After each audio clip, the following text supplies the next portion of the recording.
Hi, I'm Jamie Poisson.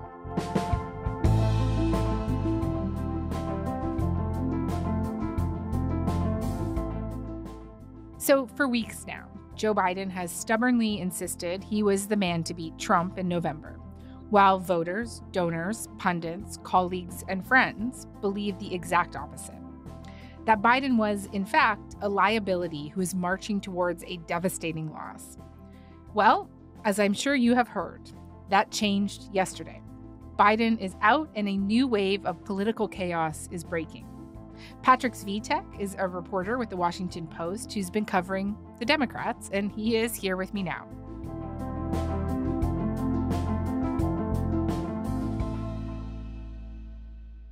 Hey, Patrick, how's it going? Hi there. Thanks for having me. We really, really appreciate you doing this and on such a busy day for you as well. I want to start by talking about the lead up to this, particularly the last week. It seemed, publicly at least, at the beginning of last week that Biden had really dug in. And would you agree with that and talk to me a little bit about what was going on? Yeah, I mean, the public posture of both the president and his campaign aides, really up until this weekend or even the past 24 hours, was that he was staying in the race and that he wasn't even considering dropping out or just reconsidering his decision to stay in the race. Who do you listen to on deeply personal issues like the decisions whether to stay in the race or not? Me. Are you 100% undoubtedly running for re-election? 1,000%. You have heard from the president directly time and again. He is in this race to win, and he is our nominee, and he's going to be our president for a second term. So that was the public posture, for days on end after his widely criticized debate performance in June that set off all this concern inside the Democratic Party and culminated in his decision to not seek re-election now. Take me through what you think are the most critical things that happened over the last few weeks, but particularly the last week, to get to this decision today, to drop out of the race. What do you think the most important things were?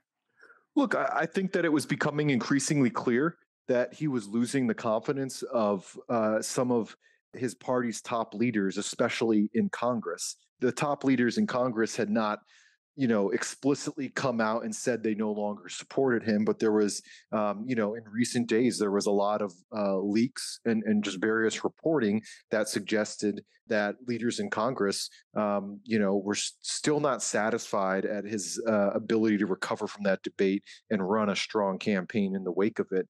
And at the same time, you saw more and more rank and file members of Congress, I think nearly 36 in the House, and then a few more in the Senate, come out and ask him publicly for him to step aside. And Representative Adam Schiff, he is one of the most high-profile Democrats to publicly call on President Biden to step aside. In a statement sent to us, I just want to read to you exactly what he said. He said, "I believe it is time for him to pass the torch, and in doing so, secure his legacy of leadership by allowing us to defeat Donald Trump in the upcoming election."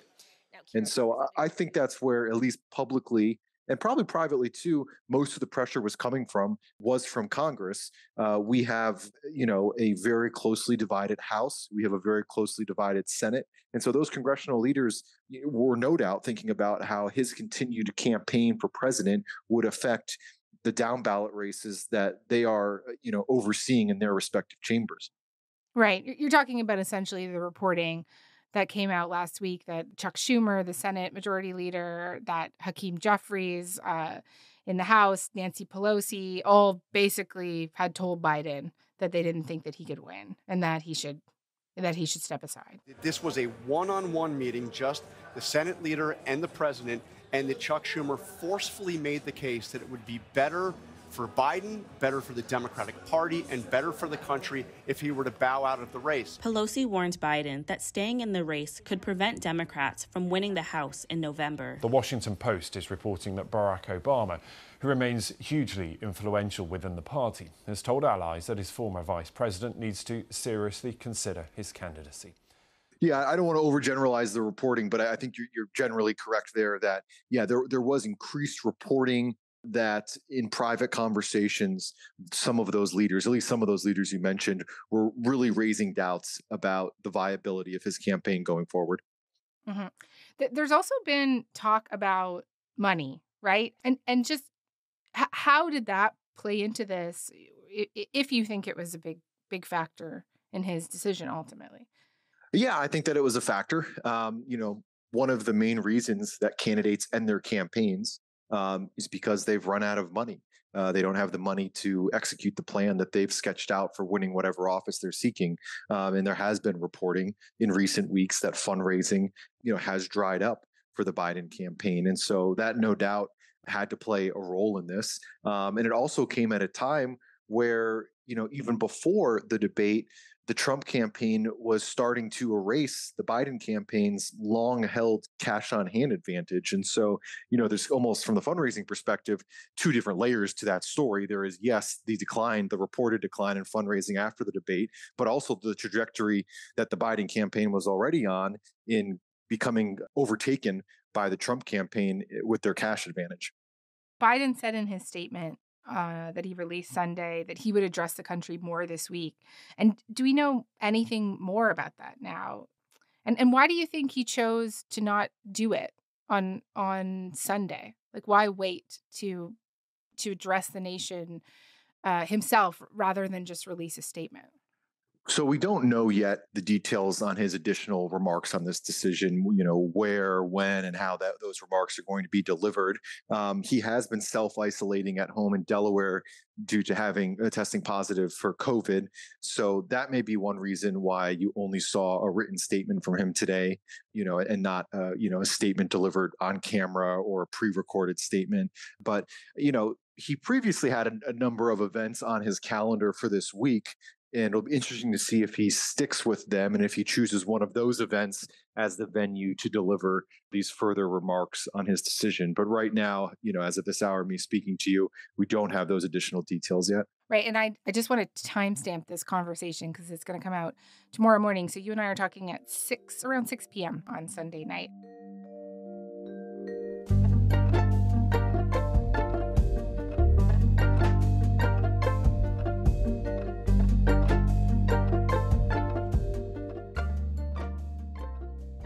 I want to talk with you now about what happens now, right? So immediately after he released that written statement on social media, he separately endorsed Kamala Harris.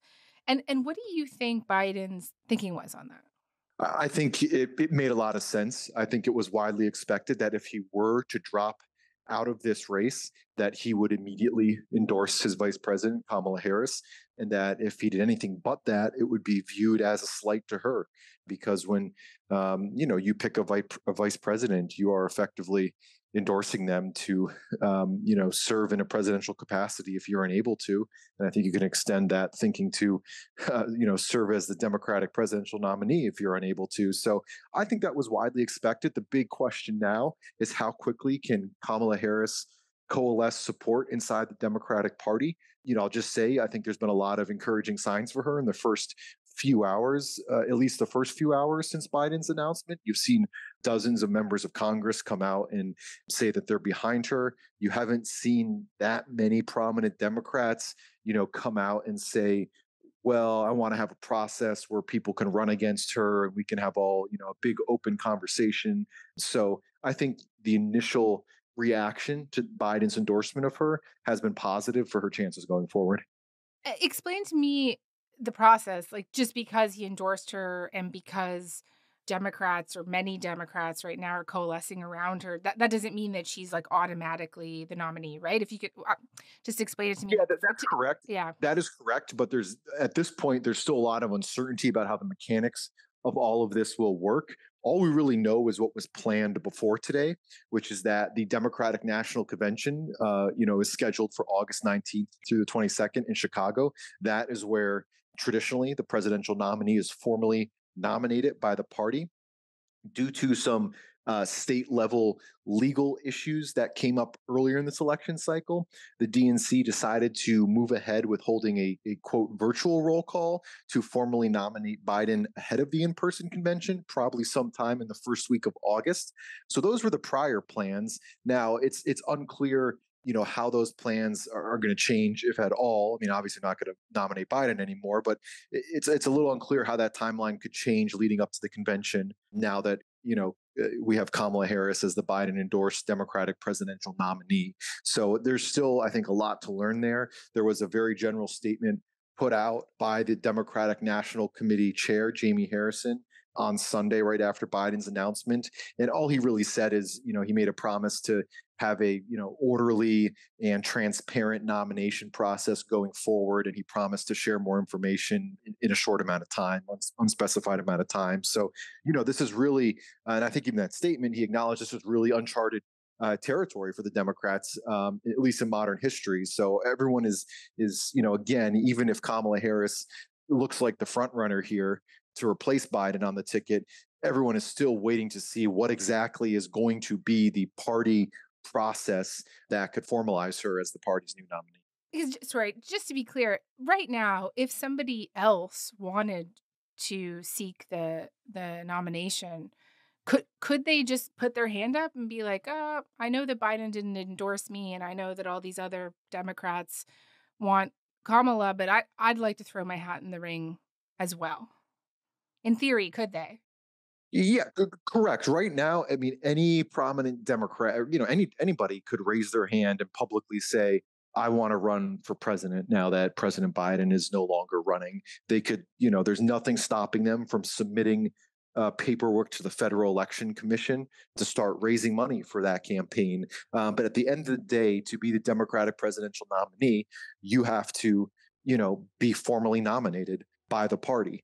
And the party controls its rules, and we just don't know what those rules are quite yet. But to your point, yes, anybody right now can publicly come out and say, I want to run against Kamala Harris.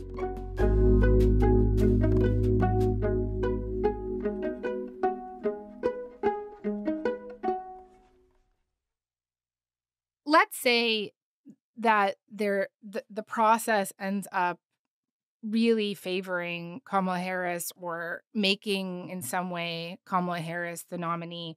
Do you think people will like it if there is a sense that she was crowned, or am I, yeah.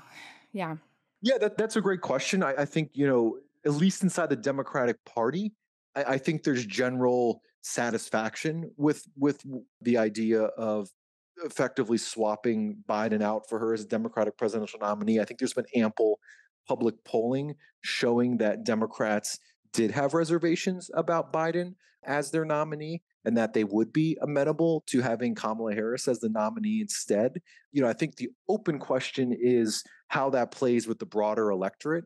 Even if, obviously the people who are going to decide this election in November is a much broader group than just the Democratic Party. And so, I'd be very curious to see in the coming days what impression this news has made with those undecided voters, those independent voters. But among Democrats, I think public opinion polling has pointed to the idea that they've been kind of ready to accept this if it were to happen. Right. That they I would imagine are maybe exhausted and want some sort of order. I can see that argument. I can also see the argument that a truly open convention in a few weeks where all viable candidates actually had a shot at the job could reinvigorate voters. You can see how both options have their ups and downs, right? Yeah, absolutely. I talked to one delegate before this news came out on Friday, and he said at the time, I'm supporting President Biden. If he drops out, I'm supporting Vice President Harris. But more than anything else, I just want this to be over, and I want us to move forward, to have this question of who our nominee is settled and move forward, because the clock is ticking. I mean, we are deep into the election calendar, all things considered here. And so I do think among the Democratic base, I don't know how much of an appetite there is for a long, drawn-out process where multiple Democrats, potential Democratic nominees, are debating and contrasting with one another in public view. I think a lot of Democratic rank and file voters are just ready to move past this chapter and have some closure to this this moment that they've been in.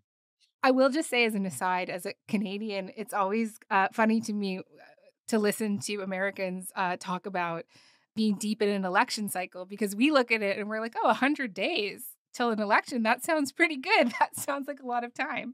But you campaign, it's so much longer. The tail is so much longer. One thing that I did wanted to ask you about is that I heard the Republicans, but specifically Republican House Leader Mike Johnson, talking about how Republicans could bring court challenges if Biden dropped out. It would be wrong and I think unlawful in accordance to some of these states' rules for a handful of people to go in a back room and switch it out because they don't like the candidate any longer. That's not how this is supposed to work. So I think they would run into some legal impediments in at least a few. What is he talking about? And could this actually be a problem? Well, I'm not a lawyer, so I can't necessarily speak to the credibility of those legal threats. But yes, it is true that some Republican leaders have been saying that they are going to, be ready to legally scrutinize this swap out of nominees if it were to happen. I think, as with any legal threat, especially in politics, you have to actually wait and see if it's followed through upon before you can really assess the credibility and validity of it. So I'm not quite ready to declare that a major storyline going forward. The Republican response is going to be more about, I think, the talking point that if Biden's not fit enough to run for re-election, he should just resign his office. That's something that I think you're going to hear more from them. House Speaker Mike Johnson is already asking Joe Biden to resign as president immediately. And then you're, of course, going to hear plenty of attacks on Vice President Harris, if she is the nominee, that basically present her as, Biden 2.0. And, I think Republicans are especially eager to criticize her over Mexican border security, because that was one of the issues in her foreign policy portfolio. The Biden administration had tasked her with looking into the root causes of migration, which, is, of course, related to security at the Mexican border. So, they're eager to go, but I do think the response is going to be more about just the rhetoric against her than any legal challenges, but we'll see.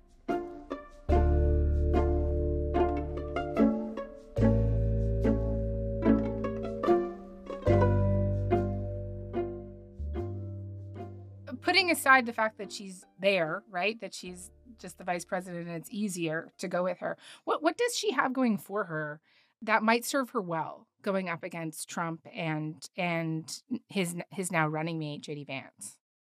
Well, I think number one thing she has going for her is that she has been actively campaigning for as part of the Biden-Harris ticket. She's been actively campaigning for months. You cannot claim you stand for unity if you are pushing an agenda that deprives whole groups of Americans of basic freedoms, opportunity, and dignity. She, understands the opponent, Trump, and she has been actively messaging against him for months. She has relationships in the battleground states through all that campaigning. It's certainly going to be an adjustment, but, she, again, has already been, playing a key role on the Democratic side of this ticket. So I think she has that going for her in this moment. One thing I was thinking about is considering Trump's CP pick, J.D. Vance, as I mentioned, has such a conservative position on abortion. Do you think this will be like an opportunity for her to really prosecute that case? Because we know it's actually not such a winning issue for the Republicans, and it played such a big role in your last midterm elections. Yeah, absolutely. I mean, that is an issue that she's already been focused on. She's been prioritizing in her campaign appearances, on behalf of the Biden re-election campaign, which obviously ended today, but she's already been focused on that issue. You cannot claim you stand for unity if you are intent on taking reproductive freedoms from the people of America and the women of America. Trying to ban abortion nationwide as they do and restrict access to IVF and contraception as their plan calls for. And so that's going to be something I expect to hear a lot more from her about, especially in contrast with Vance, who, as you pointed out, has said things in the past about abortion that are farther to the right than where former President Trump is as of this moment. There's obviously, both of them have shifted their positions on that. Do you think that you're going to see her take an active role in making the case against the Trump Vance ticket when it comes to abortion rights?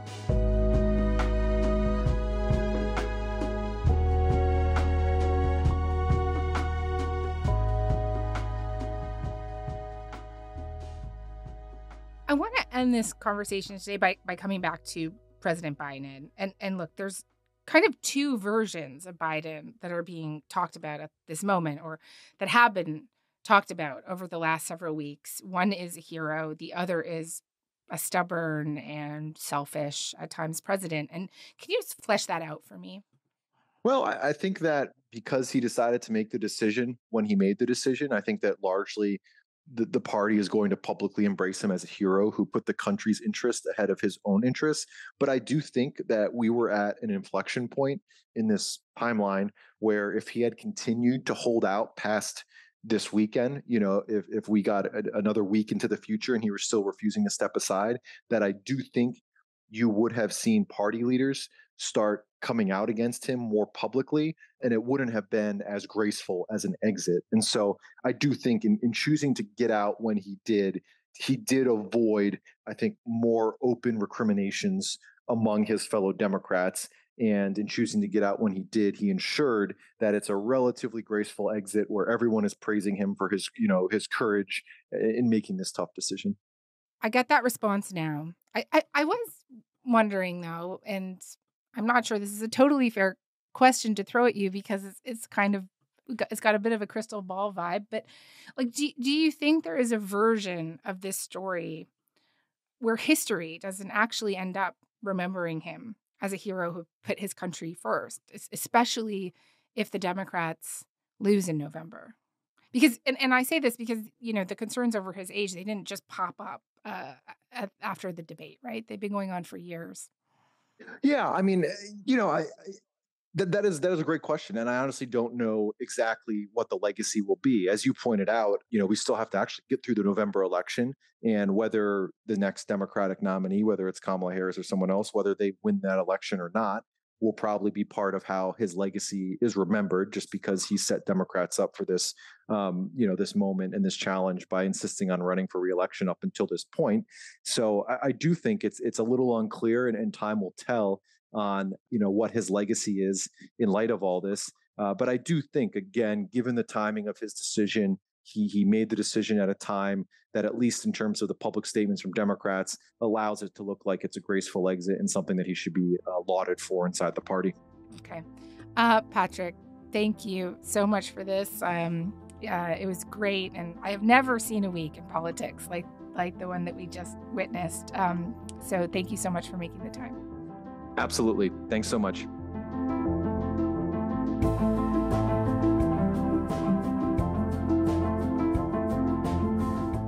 All right, that is all for today. I'm Jamie Poisson. Thanks so much for listening. Talk to you tomorrow.